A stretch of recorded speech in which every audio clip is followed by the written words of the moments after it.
Bismillahirrahmanirrahim. Assalamualaikum warahmatullahi wabarakatuh. Alhamdulillahi rabbil alamin.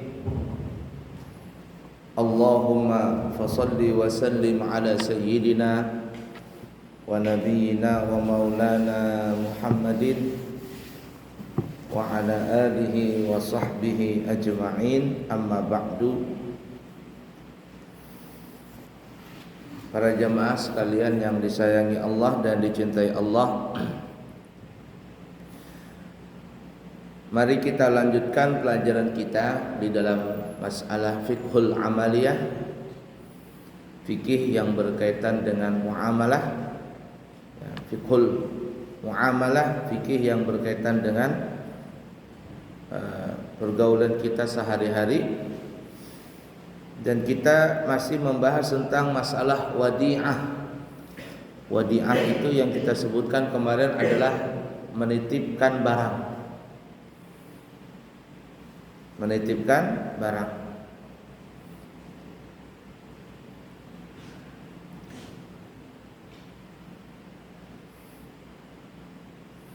Kita sudah sebutkan kemarin masalah menitipkan barang ini adalah salah satu bentuk daripada tolong menolong.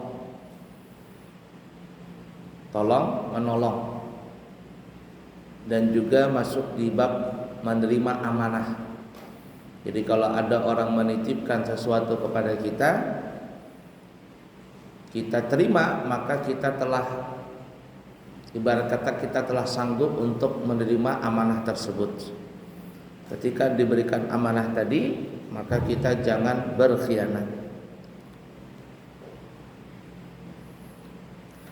Kita sebutkan juga pada pertemuan yang lalu bahwa kalau kita diberikan amanah itu untuk menjaga barang tadi, itu mempunyai beberapa hukum. Yang pertama, hukumnya sunnah, yaitu bagi orang yang percaya kepada dirinya bahwa dia sanggup menjaga barang titipan tersebut.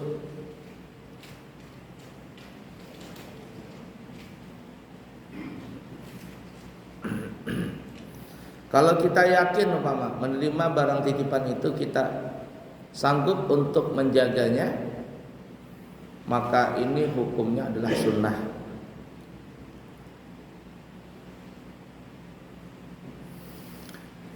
Yang kedua adalah hukumnya bisa haram, yaitu kebalikan daripada sunnah tadi. Kalau kita tidak sanggup menjaga amanah itu, tidak sanggup menjaga barang yang dititipkan kepada kita atau amanah yang diberikan kepada kita, maka hukumnya haram kalau kita menerima amanah tersebut. Dan ini yang sering orang sok-sokan untuk menerima titipan itu.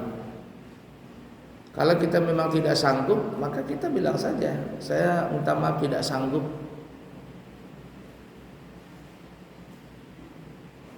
Nah, bagi yang seperti ini wajib dia ngomong, supaya ibarat kata tidak ada kekecewaan di kemudian hari. Kalau bahasa kitanya itu lebih baik bekelahi di depan daripada bekelahi di belakang. Kalau memang kita tidak sanggup, ya sudah, saya tidak sanggup menjaga amanah itu.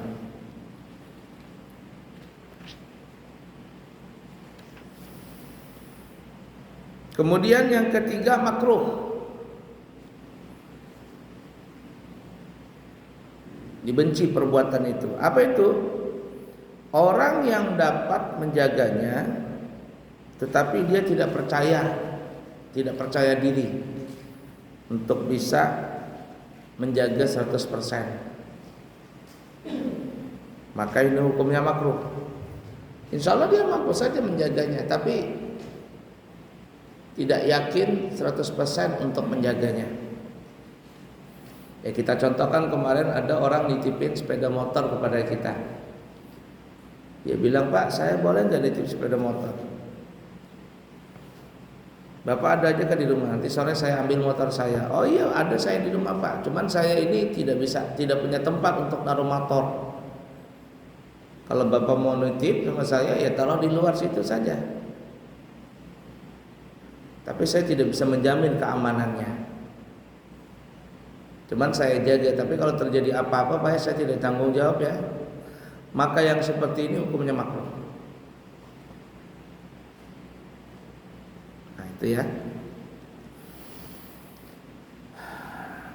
Menerima titipan tadi itu macam-macam. Ada yang bisa berupa barang, dan itu pada umumnya ya berupa barang. Baik barang itu disimpan, dipegang sama kita, atau orang nitipin barang untuk disampaikan kepada orang lain. Yang istilah zaman sekarang apa namanya, ojol lah. Nah, yang kayak yang apa ya, Grab, Maxim, apa seperti itu. Kita nitipin barang sama dia, kirim. Atau yang apa namanya ini? Apa penitipan barang kayak JNT apa namanya itu? Ya, paket, ngirim paket. Sama itu. Ya. Dan boleh saja kalau seandainya orang yang menerima titipan itu mengambil jasa, upah dari jasanya tadi, tidak apa-apa, boleh aja. Dan pada umumnya kan kita banyak seperti itu, jasa nitipin barang. Dan terus terang di Balikpapan ini juga kebanyakan ya dikenal namanya apa ya, kota jasa. Kota jasa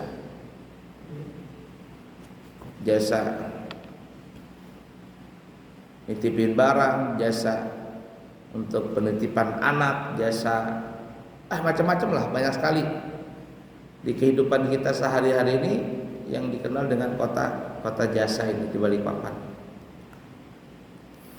Karena kita Balikpapan ini terus terang tidak ada yang kota penghasil yang betul-betul penghasil bumi atau apa begitu. Sama juga kayak wallah alam ya, benar atau tidaknya saya belum pernah ke sana. Kota Singapura itu apa kotanya? Hasil buminya apa di sana? Kotanya kecil seperti itu. Lebih besar Balikpapan. Tapi di sana maju sekali karena jasanya itu luar biasa. Orang berkantor di mana-mana di situ. Kemudian transit internasional di situ dan sebagainya. Maka dikenal dengan kota jasa tadi, pelayanan. Nah, itu yang disebut tadi masuk dalam kategori wadiah, penitipan sesuatu.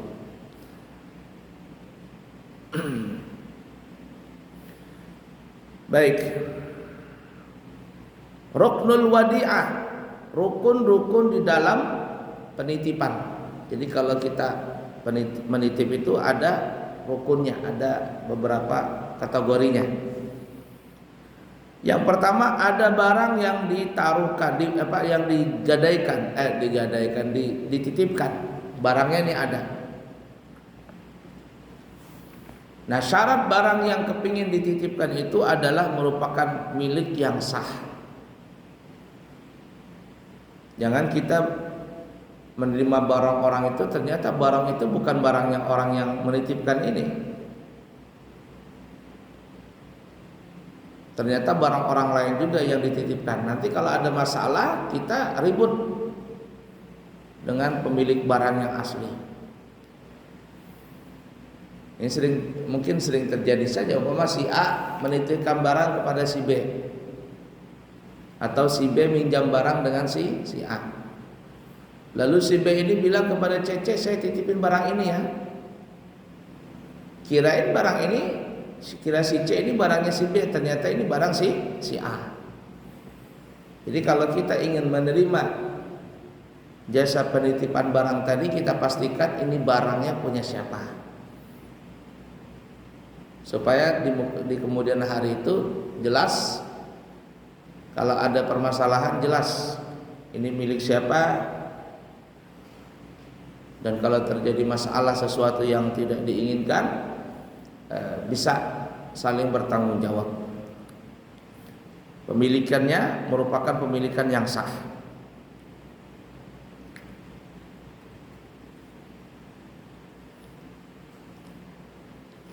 Nah, tapi kalau tidak kepemilikan sah, itu nanti ada yang namanya apa ya?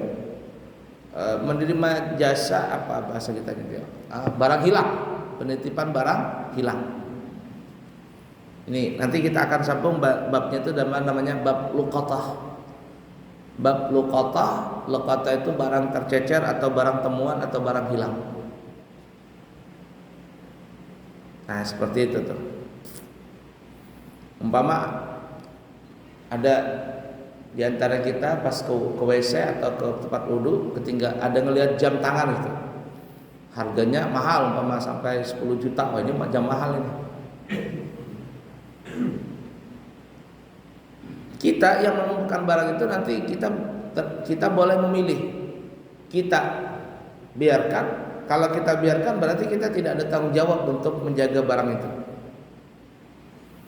Kalau seandainya barang itu hilang dan sebagainya, kita tidak ada tanggung jawab. Tapi ketika kita sudah sentuh dengan tangan kita pegang, apalagi orang zaman sekarang ini bilang apa? Kepo banget, dilihat-lihat jamnya. Ketika kita pegang itu, kita sudah bertanggung jawab dengan barang itu. Nah, ini namanya bukan barang titipan, bukan wadiah, tetapi nanti namanya luqatah itu barang. Kita tidak tahu siapa pemilik barang ini. Nah, hukumnya nanti agak berbeda. Kalau yang barang titipan itu nanti bisa diantara dua untuk mengembalikan barang itu. Boleh pemiliknya langsung yang meminta barangnya diambil, atau yang orang yang menerima penitipan barang itu dia tidak sanggup lagi, Pak, saya tidak sanggup lagi, saya serahkan kembali. Itu boleh di antara dua. Itu kalau barang yang titipan tadi ya, barang titipan. Untuk membatalkan akad tadi boleh dari kedua belah pihak. Satu, pemilik barang mengatakan, Pak, saya ambil Pak ya barang saya. Maka dari situ sudah, ketika dikembalikan sudah batal perjanjian, sudah batal akad wadiah tadi, selesai di situ. Amanahnya sudah selesai. Atau yang penitipan barang ini, orang yang penitipan barang mengatakan, Pak, saya tidak sanggup lagi Pak menerima barang Bapak ini, Bapak ambil saja ya.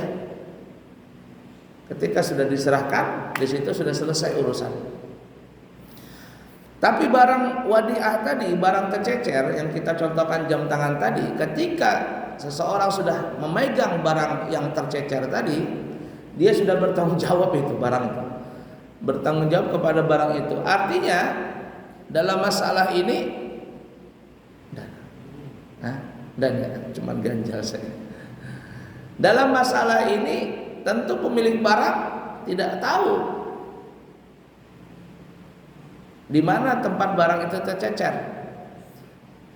Dia tidak bisa mengambil barang itu karena dia tidak tahu. Satu-satunya cara agar barang ini dikembalikan adalah orang yang mengambil barang tercecer tadi wajib mengumumkan.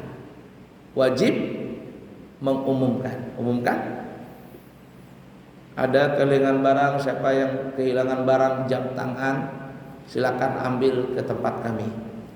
Tapi jangan diberitahukan sedetail-detailnya. Mereknya ini umpama Rolex. Ya, warnanya ini, warnanya itu. Nanti ada yang datang, Pak, itu jam tangan saya. Jam tangan saya, kenapa? Pas dia ngaku, kita kasihkan. Ternyata yang ngaku-ngaku ini sudah tahu bahwa mereknya Rolex, warnanya ini, itu dia ngaku. Itu punya saya, Pak. Ketika kita kembalikan barang itu kepada orang ini, ternyata orang ini berbohong, lalu datang pemilik asli, selesai. Kita yang tanggung jawab. Kita yang tanggung jawab, karena kita telah memberikan barang itu kepada pemilik aslinya. Mudah dipaham kira-kira? Nah, jadi kalau mengumumkan nanti itu tidak boleh jelas-jelas kepada para jamaah kami beritahukan siapa para jamaah ada yang kehilangan sesuatu di tempat wudu silakan datang kepada kami. Nah, sesuatu ini tanda tanya yang banyak. Atau kita bilang kan ada kehilangan jam tangan silakan datang ke tempat kami. Datang, ada orang yang Pak saya kehilangan jam tangan. Oh ya jam tangan. Kita jangan langsung serahkan, tanya dulu jam tangan Bapak itu merek apa? Merek ini, warnanya apa? Ini, bentuknya gimana? Sudah kita cukup jelas, serahkan. Dan lebih baik kalau seandainya dipoto, tak. Nah, zaman sekarang kan pakai foto. Orang nyerahkan barang-barang itu yang pakai foto, begitu. Masih disegel dan sebagainya. Nah, itu bedanya nanti barang titipan dengan barang tercecer, barang yang hilang tadi.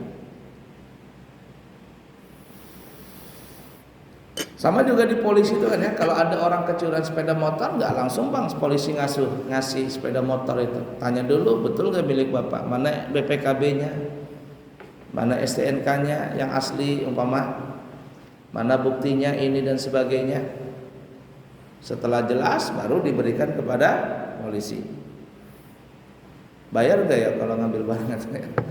Nggak tahu lah ya. Ala kulli hal seperti itu. Nah, jadi kalau kita kembali rukun dalam wadiah penitipan barang itu yang pertama ada barang yang dititipkan. Syaratnya adalah milik sendiri, milik sah oleh sang pemilik, bukan milik orang lain dan sebagainya.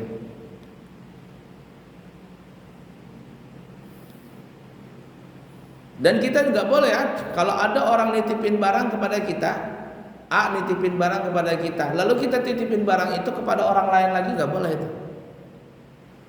Kita betul-betul jaga amanah. Dan kalau kita menitipkan barang itu kepada orang lain lagi, maka kita yang bertanggung jawab kalau ada sesuatu masalah nanti. Datang si A, Pak mana barang saya? Oh, barang Bapak saya sudah titipkan kepada si B, kepada si C. Ternyata barangnya ini dipakai sama si C atau rusak atau apa bagaimana? Wah ini, maka si B dengan si C ini bisa dituntut dalam masalah itu.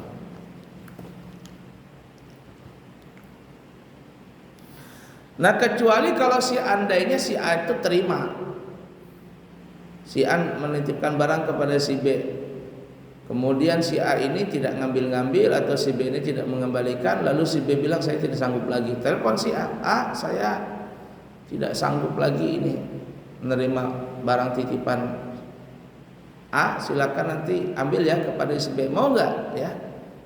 Saya tidak sanggup lagi, saya serahkan kepada si B, nanti si A silakan berhubungan dengan si B. Oh iya Pak, kalau dia menyanggupin, kalau dia setuju ya sudah, maka berpindahlah tanggung jawab tadi kepada si C maksudnya.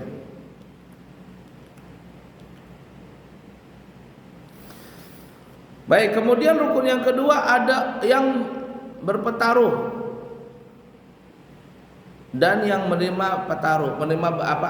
Ada orang yang menitipkan barang dan ada orang yang menerima barang. Ada orang yang menitipkan barang dan ada orang yang menerima penitipan. Syarat keduanya seperti keadaan wakil yang berwakil itu sama dengan wakil mewakil ya. Artinya orangnya dewasa, orangnya berakal. Nah, seperti itu. Kalau orangnya masih kecil, ini tidak bisa diberikan barang titipan. Orang yang masih kecil, anak-anak, maka tidak bisa anak kecil itu menerima barang titipan.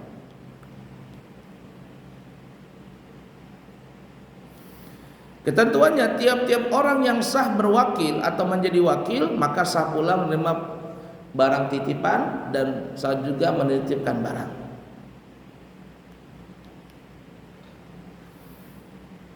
Karena ini sama ya, mirip wakil dan mewakilkan.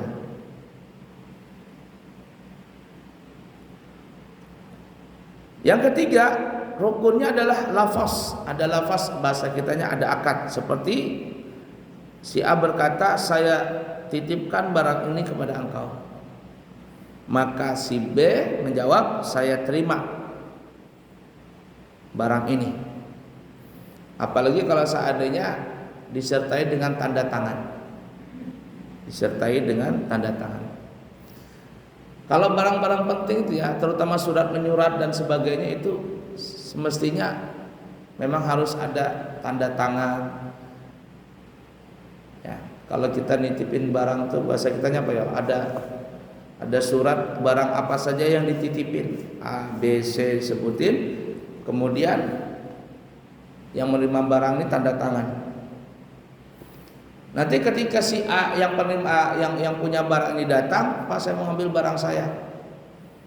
Lalu ternyata pas dia ngambil ternyata ada yang hilang. Kata yang penerima barang, saya tidak ada memegang, saya tidak ada membongkar-bongkar. Ya, waktu kita cuma membongkar waktu pertama kali. Ini pas ada hilang Pak, lah ini buktinya. Ini buktinya. Barang-barang yang Bapak titipkan kepada saya, suratnya ada, kita ada fotonya dan sebagainya. Ya ala kulli hal, yang terjadi di lingkungan kita ini itu sangat baik ya, sangat baik, artinya semua itu sudah sesuai lah dengan syariat. Nah yang sering terjadi itu karena sering terjadi permasalahan karena ya tadi terkadang tidak ada tulis menulis, langsung main bicara begitu saja, tiba-tiba pas dibongkar dikembalikan barangnya ada yang tidak sempurna atau cacat atau hilang dan sebagainya, ribut di situ.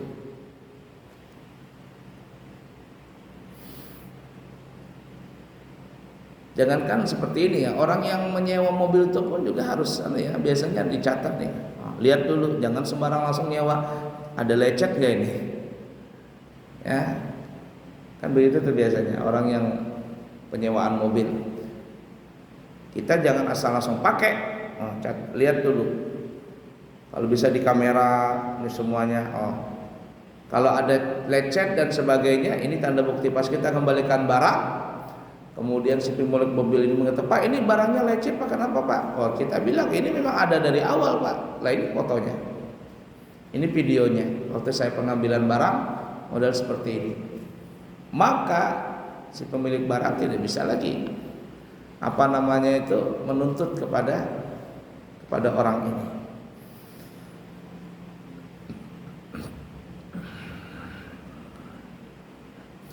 Nah kemudian kata ulama, menurut pendapat yang kuat tidak disyaratkan adanya lafaz kabul, tetapi cukup dengan perbuatan menerima barang tersebut. Jadi kalau ada orang bilang, Pak saya nitip barang ya, taruh aja situ.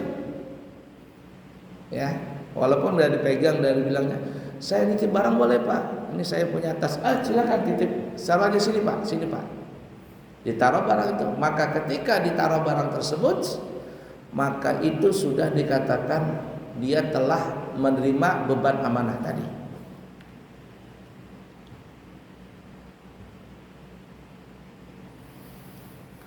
Kemudian habis masa akad titipan ini dengan matinya salah seorang dari yang bertaruh atau yang menerima petaruh. Begitu juga apabila salah seorangnya gila atau minta berhenti.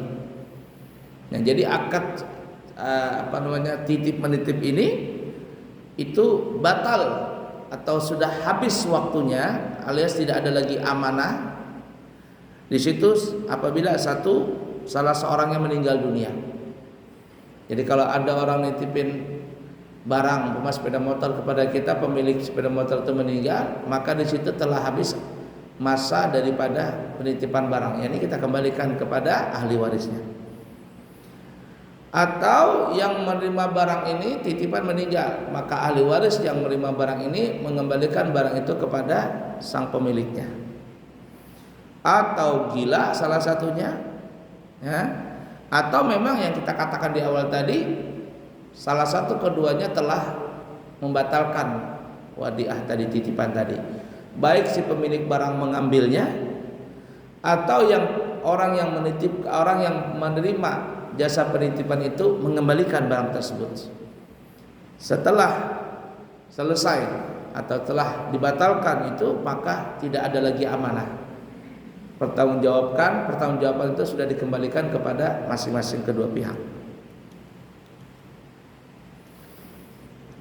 Perhatian, akad penitipan ini adalah akad percaya mempercayai. Oleh karena itu yang menerima petaruh, menerima barang titipan tidak perlu menggantinya apabila barang yang dipegangnya itu umpama hilang atau rusak. Ini perlu diingat ya. Jadi kalau seandainya kita menitipkan barang kepada seseorang, nitipkan barang nih, Pak saya nitip barang ya, oh iya, kita yakin dengan orang ini dan orang ini menerima dengan barang titipan tadi, alias saling menjaga amanah. Kemudian tiba-tiba ada sesuatu hal yang tidak bisa dihindarkan, umpama ada terjadi, auzubillahi min dzalik, nasallallahu alaihi wasallam, banjirlah atau inilah itu dan sebagainya, barang itu rusak, maka si pemilik barang tidak bisa menuntut kepada si barang penitipan ini. Ya.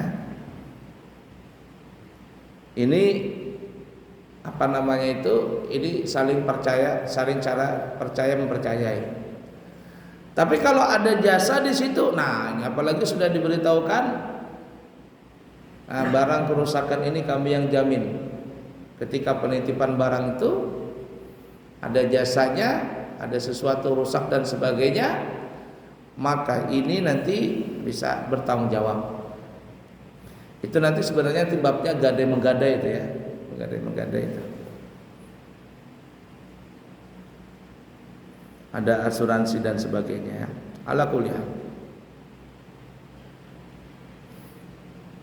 Jadi yang menerima barang tadi, orang jasa penitipan barang itu tidak perlu menggantinya.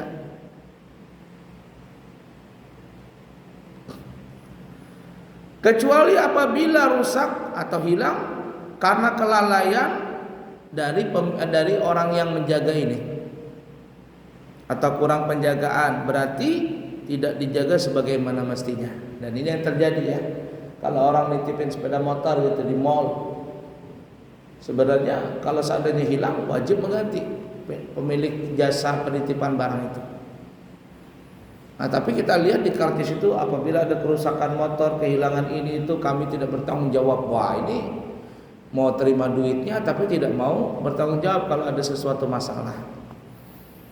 Itu saya ada lihat di mana ini, lihat atau dengar, pokoknya ada sesuatu di media sosial di apa, para pengamal itu mengatakan ini nggak boleh begini, harus bisa digugat itu. Arti bisa digugat, kalau seandainya dia menerima penitipan sepeda motor, mobil dan sebagainya, kemudian ada kerusakan dan sebagainya, dia tidak mau bertanggung jawab, itu bisa dipertanggungjawabkan di pengadilan, bisa dituntut masalah seperti itu. Mau terima uang orang tapi tidak mau bertanggung jawab. Karena biasanya kalau di tempat-tempat yang memang betul-betul bagus, betul-betul betul-betul resmi, itu berarti dia sudah menjamin keamanan.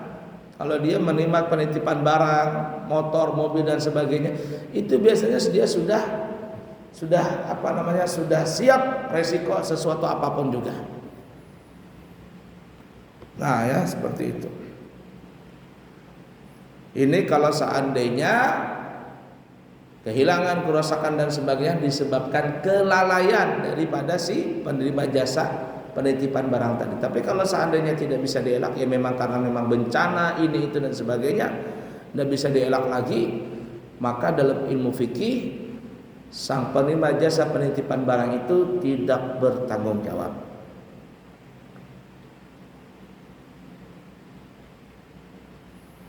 Terakhir, apabila seseorang yang menyimpan barang titipan itu sudah begitu lama sehingga ia tidak tahu lagi di mana atau siapa pemiliknya, dan dia sudah pula berusaha mencari dengan secukupnya namun tidak juga didapatkannya keterangan yang secara jelas, maka barang itu boleh dipergunakan untuk kepentingan umat Islam dengan mendahulukan yang lebih penting daripada yang penting. Ada orang nitipin barang nih, nitipin barang, dia janji, Pak nanti saya kembali Pak ya, 3 hari lagi.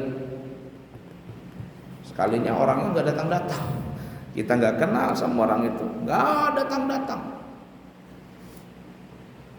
Gimana ini? Kalau kita biarkan terus barangnya akan rusak dan sebagainya, maka kita boleh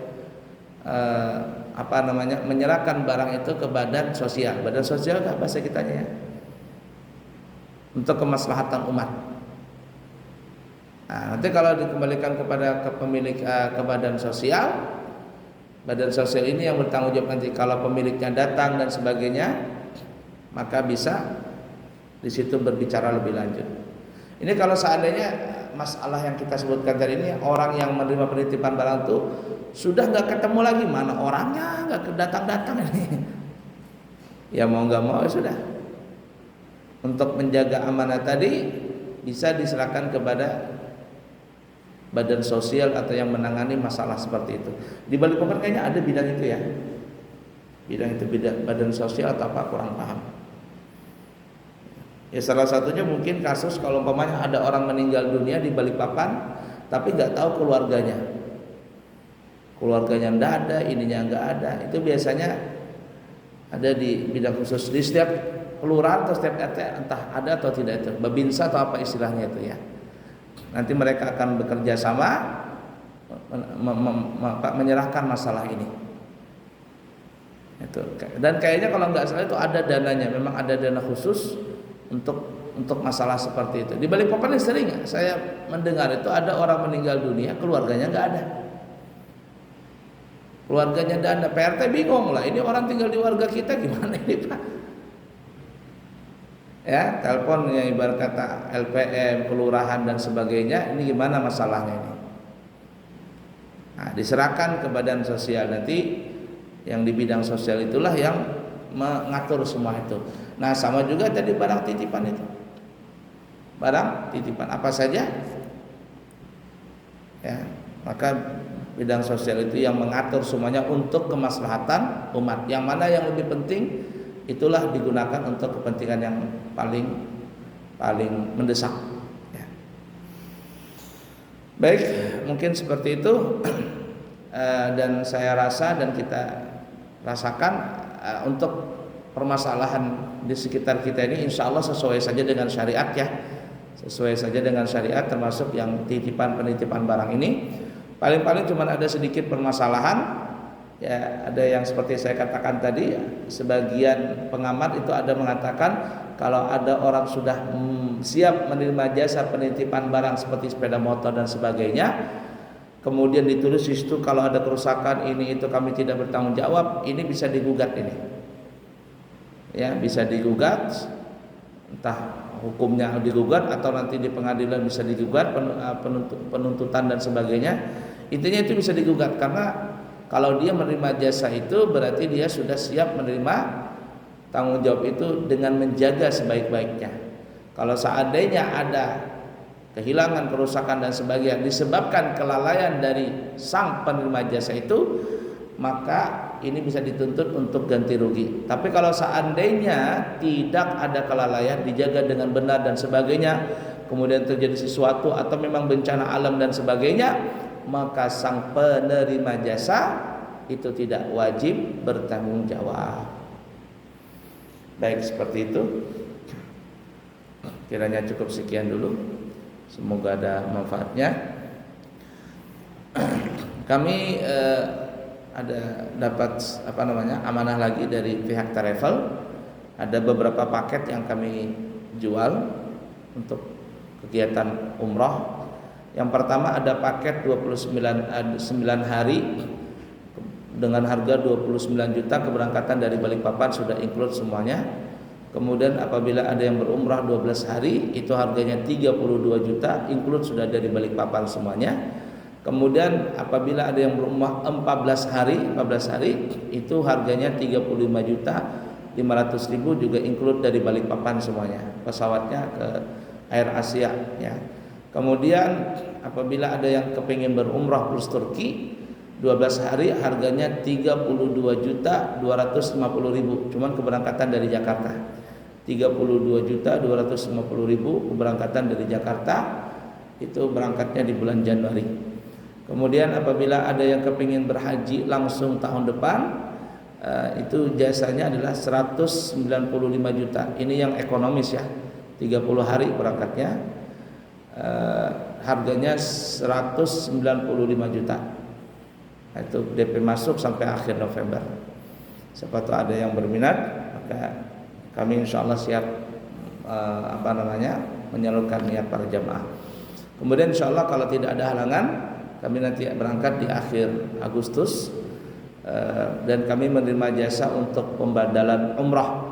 Siapa tahu ada yang kepingin membadalkan umrah bagi keluarganya yang sudah meninggal dunia, maka kami siap menerima jasa itu dengan ujurah sebesar 3 juta rupiah per badal umrah.